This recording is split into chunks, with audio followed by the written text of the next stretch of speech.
Bonjour à tous, je suis là pour une vidéo un peu spéciale et c'est que je vais vous partager une vidéo de mon étape de joueur. Vous savez que pour Noël, normalement, on récupère des souvenirs.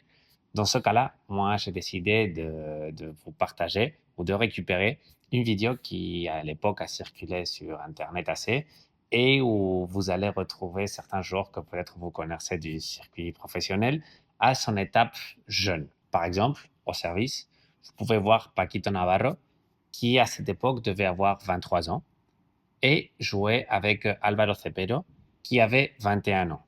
En face, je jouais, moi, à mes 19 ans, avec mon partenaire qui s'appelle Jaime Vergareche et qui avait le même âge de Paquito, 23 ans.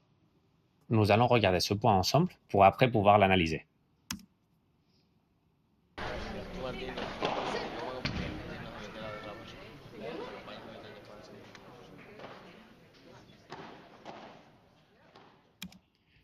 Je vais arrêter ça avant de continuer pour un petit détail. Je ne sais pas si vous avez remarqué que Paquito a fait son deuxième service avant que la balle que mon partenaire avait envoyée vers le filet pour la poser là. Cela, c'est quelque chose que plus tard a été interdit, mais avant, nous avions la mauvaise habitude de jouer avec la balle très proche du filet, mais ça reste quand même dangereux. Donc, un petit conseil, ne faites pas ça pendant vos matchs. Et les balles qui sont en trop, gardez-les soit dans vos poches, soit vraiment à côté du poteau du filet. Mais nous continuons avec le point.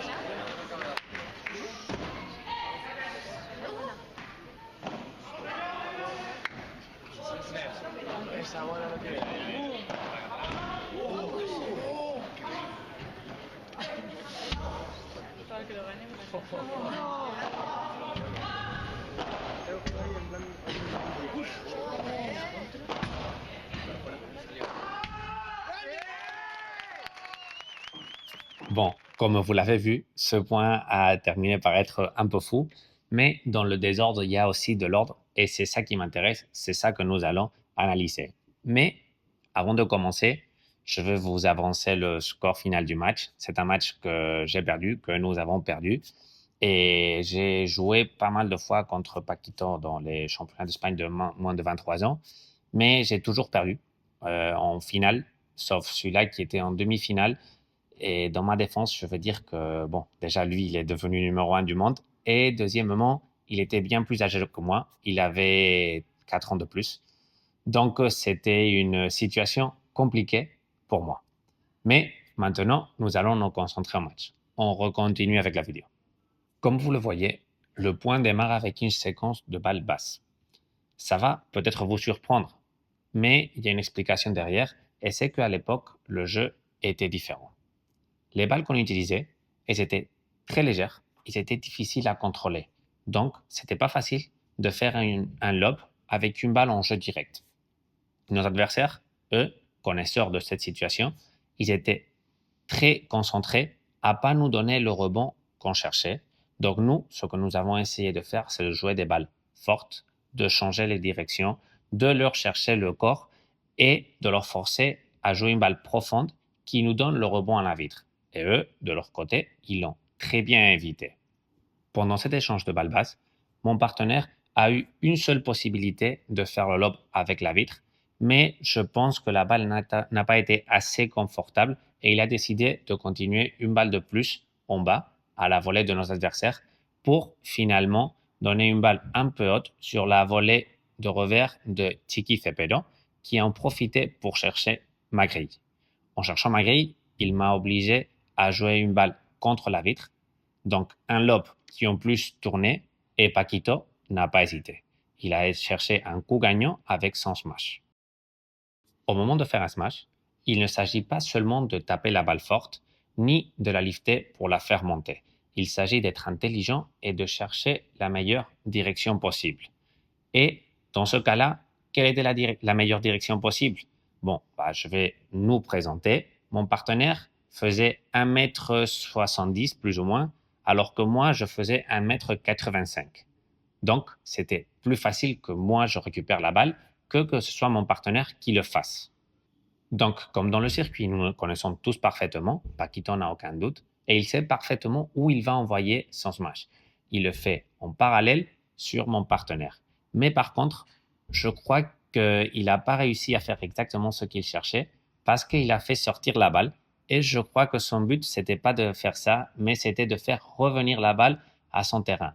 Parce qu'en sortant la balle du terrain, il a donné la possibilité à mon partenaire de récupérer la balle, chose que, comme il était très rapide, il a fait parfaitement. Le point continue. Après ce type de défense, c'est là que normalement les points deviennent faux. Et celui-là, ce n'est pas une exception.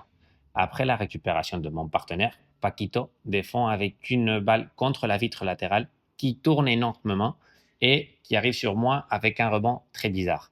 À mon tour, j'essaie de jouer la balle basse, j'essaie de récupérer l'ordre, mais c'est finalement mon partenaire qui arrive à le faire avec un très bon lob. Un très bon lob que nous devons être prêts à défendre parce que la bajada de Paquito, donc sa balle après la vitre, c'était vraiment une caractéristique qu'il avait. Elle était très très bonne, très très dangereuse. Comment on fait ça? Bon, c'est pas très académique, mais on avait parlé de, à chaque situation, couvrir le terrain au mieux possible. Vous voyez que moi, je m'oriente vers mon côté gauche. Mon partenaire vient m'aider avec le milieu et nous décidons de laisser le côté droit pour que Paquito attaque si jamais il s'en rend compte. Malheureusement pour nous, il s'est rendu compte et c'est ça qu'il fait, nous attaquer l'espace vide. Grâce à une acrobatie, mon partenaire arrive à maintenir le point en jeu et nous continuons la bataille du point. Après quelques balles, je crois que toutes bien jouées, Paquito a une nouvelle opportunité avec sa volée de coup droit, mais au lieu d'essayer de gagner le point direct, il m'oblige à jouer à nouveau contre la vitre à la recherche d'un nouveau lob et de cette fois-ci réaliser un smash qui soit définitif. Dans mon cas, je m'en rends très bien compte de ce que voulait faire Paquito et je le surprends avec une balle contre la vitre, mais pas en lob. Je la joue doucement, je la croise et je la joue sur ses pieds. Donc j'arrive à trouver un angle qu'il avait laissé libre pour retourner complètement la direction du point. De plus, même si ça ne se voit pas sur l'image, je pense que j'ai eu un peu de chance et que ma balle a réussi à toucher la grille, donc à faire un bizarre rebond. Et avec ça, ça oblige à mon adversaire de défendre contre sa vitre et de me donner un lob. Ce lob, il tombe sur mon meilleur geste. Ça a toujours été le smash. Donc pour moi, une opportunité de gagner le point de laquelle je vais en profiter.